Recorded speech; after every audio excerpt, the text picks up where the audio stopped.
katika kitu chake huwezi ukakuta amelala na panado akisubiria wiki ijayo inawezekana akauma mafua angalau apate kuwa na panado za emergency.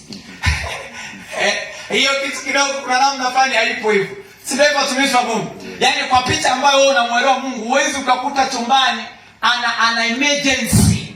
Yaani kwa lugha nyingine nasemaga japokuwa ni lugha ngumu sana, hata kama Mungu kuna namna pia anaweza asiwe na bima ya afya sometimes. Amen. Kwa sababu lengo la kuwa na fedha ya akiba ni kwa sababu ya mipango wewe leo baadaye. Wewe lengo la kuwa na bima ya afya kwenye maisha yako lengo ni nini baadaye? Na kwa hiyo sasa kuna mambo ambayo ukipewa sasa aidha uyasimamie. Lazima sasa hauna wewe nitamuulizaje Mungu kwamba sasa nawarithisha watu maisha unaoishi wewe. Mbona kama ni very tough? Tough ni kwa sababu ya ubinadamu uliokuwa nao. Lakini kwangu mimi yote anafanya yanawezekana. Alafu ashukuriwe Mungu kuna yote yanayowezekana, alafu kuna yote yanawezekana paka afanyaje? Amen. Nitafuteni haya maandiko. Kuna mahali anasema yote yanawezekana kwa Mungu. Lakini kuna mahali pengine yote yanawezekana kwake. Afanyaje? Aaminie. Kwa hiyo kumbe moja ya kazi yangu kubwa ni kumfundisha mtu imani kwamba yote yanafanyaje? Yanawezekana. Achukue nafasi ya kiimani itakayompa ujasiri wa kusema kabisa kwamba inawezekana kwa kuwa Mungu wangu hawezi kuloga na Yesu hawezi kuloga pia. Haya sasa ndio anampelekea mtu kwenye level ambayo anatakiwa kumwamini Mungu. Kwa lugha nyingine kwamba Mungu kwa kweli hawezi kuja kulalamika kwa habari ya kwamba maskini. Vyote alivyonavyo dunia na ulimwengu ni mali ya nani? Kwenye hiyo angai sura ya pili kuanzia mstari wa 6 mpaka 8. Hayo yote ni maisha ambayo anaishi nani? Anaishi Mungu. Unakuja kuelewa ulinzi wa Mungu kwa wanadamu wake jinsi ambavyo ulivyo. Kama milima izungukapo Yerusalemu ndivyo Mungu anapozingira watu wake. Zingira wale wa nini? Wa mchao. Hao ni malaika toba. Yeye analindwaje? Kwa hiyo kama yeye analindwa na makerubi huko juu mbinguni, vipi kwa habari ya maisha yetu sisi? Hakuna mtu atakayeongeka hapo 2025. Nasema hakuna mshale wa adui tukao kufikia katika jina la Yesu. Maisha ya kiungu yatakuwa maisha katika jina la Yesu. Baraka zake kabisa kwa watoto wake. Ila sasa ni muhimu kanisa likapata kuwafundisha kanuni za kuwafanya wapate kufanikiwa. Hakuna kanisa ambalo litacompromise kanuni za kimfano.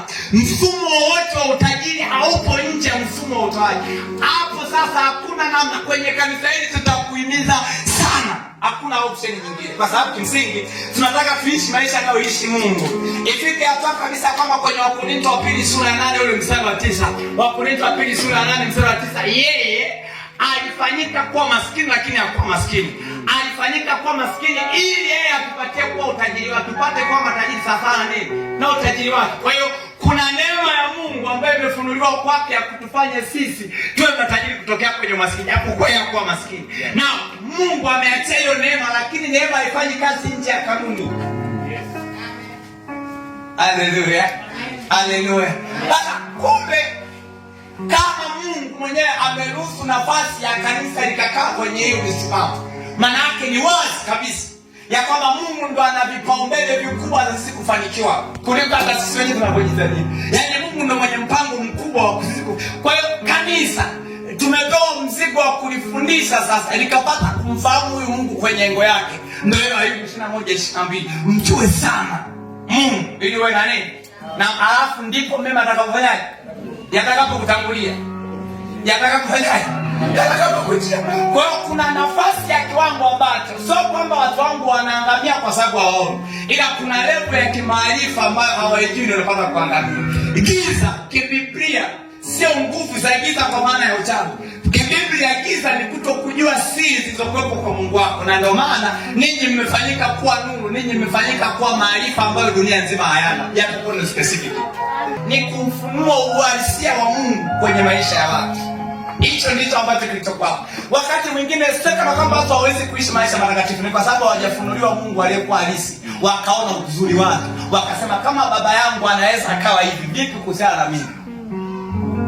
Wakati mwingine watu wanaweza wakamfuata Mungu kwa sababu ya alichokuwa nacho Mungu, lakini wanasahau kwa habari ya utakatifu aliyokuwa na Mungu wao.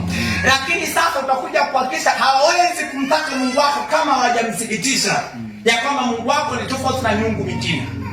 Kwa hiyo licha kama ni warithi wa maisha ya kiungu, lakini at least mtu akapata kufunuliwa huyo Mungu, akapata kumuona, alafu akamtaka. Haleluya, haleluya. Na sasa, kwa hiyo baada ya hayo yote, huo mzigo ukaanza kuingia ndani yetu, kiwango ambacho tunatamani kila tunayoona tumwambie Mungu ana nafasi kwenye maisha yako. Kuna mambo ambayo kwako wewe hautatumia nguvu, kwa sababu kila mrithi hatumii nguvu kupata hivyo vitu, kwa sababu vilishaandikwa.